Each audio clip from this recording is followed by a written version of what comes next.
Kimi Antonelli, who was the first driver out on the track, his new team at Mercedes. It was great. It was nice to be back for official testing, and it felt pretty good with the car. Obviously, still some work to do, understanding the car and the tire, but overall I think we did a good job. Last night I did a full race distance, all in one go, and was pretty nice.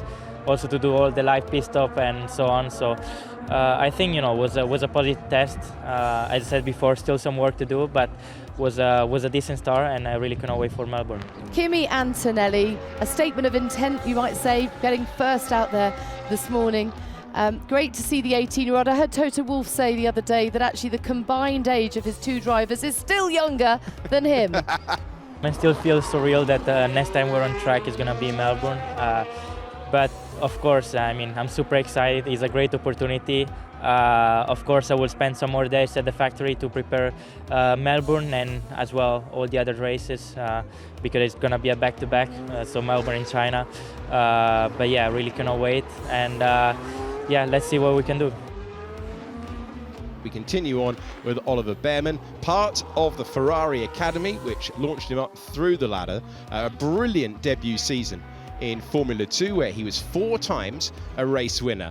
Expected to contend for the title, but last year, one of the most confounding championships that I covered in my time holding the microphone for that series. And Bearman, in the end, able to get 3 wins. One of the times he was on pole in Jeddah, he was promoted to Formula 1 to replace Carlos Sainz. But Bearman, very, very highly rated for his adaptability. And Ao Komatsu was saying, pretty much from the first moment they ran him in FP1, they knew they were going to be promoting Oliver Bearman to Formula 1. Yes, certainly not the morning that I was hoping for or the team was hoping for. Of course, pretty obvious issue on the car, which was unexpected. So back to the drawing board. We ran the car a bit different to finish the morning, which lost us a little bit of performance, but still learning a lot. Every lap for me is really important. We've had a few issues with bodywork sealing and everything, so that's been a bit of a weak point that we've uncovered so far. That's really what testing's all about. So we've understood that, and we'll be fine for Melbourne.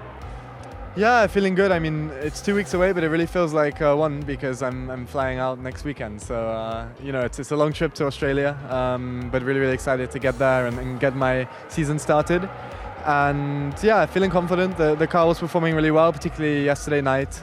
Feeling really comfortable, and we tried a few things, so that was really nice. Tough to really say where we stand. We haven't really done enough low fuel running with all the issues that I had.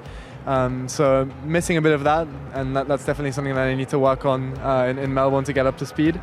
But no, I think the car was performing pretty well. But I don't want to jinx anything. Let's just see how we arrive in Melbourne. And then this man, Jack Doohan, getting the promotion to Formula 1. Alpine's Academy finally getting a driver to Formula 1.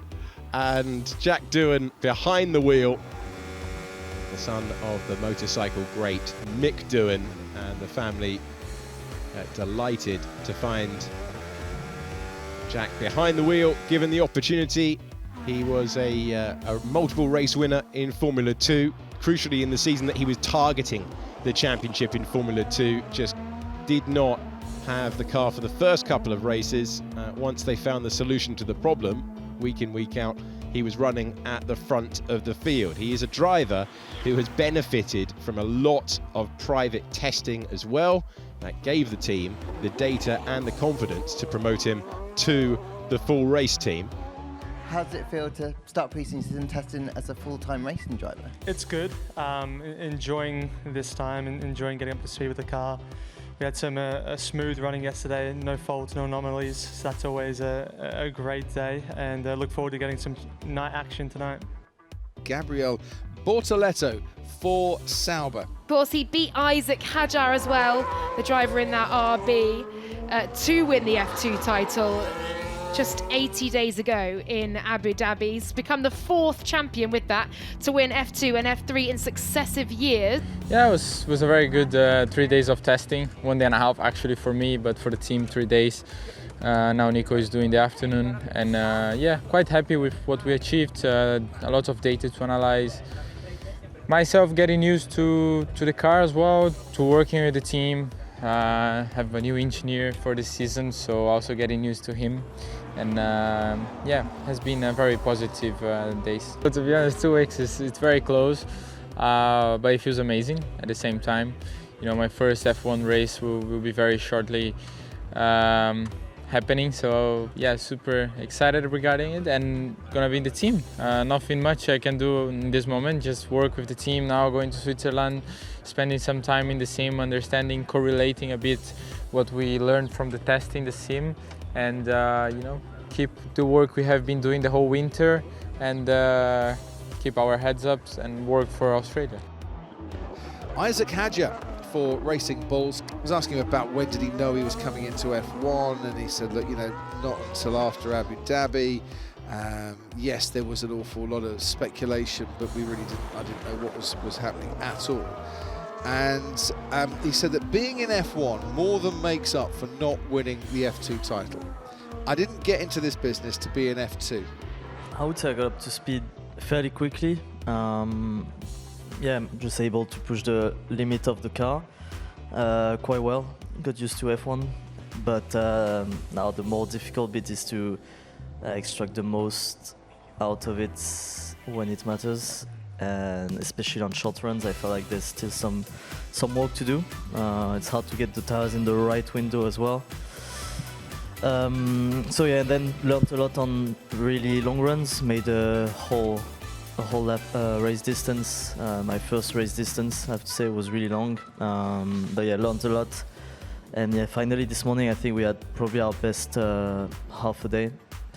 Learned a lot, tried many setups, and yeah, to be fair, I feel I'm as ready as possible for Melbourne. I made my debut in Formula 1 in FP1. It was my first test of an F1 car in FP1 official session, so you know, it's something I got used to over the years,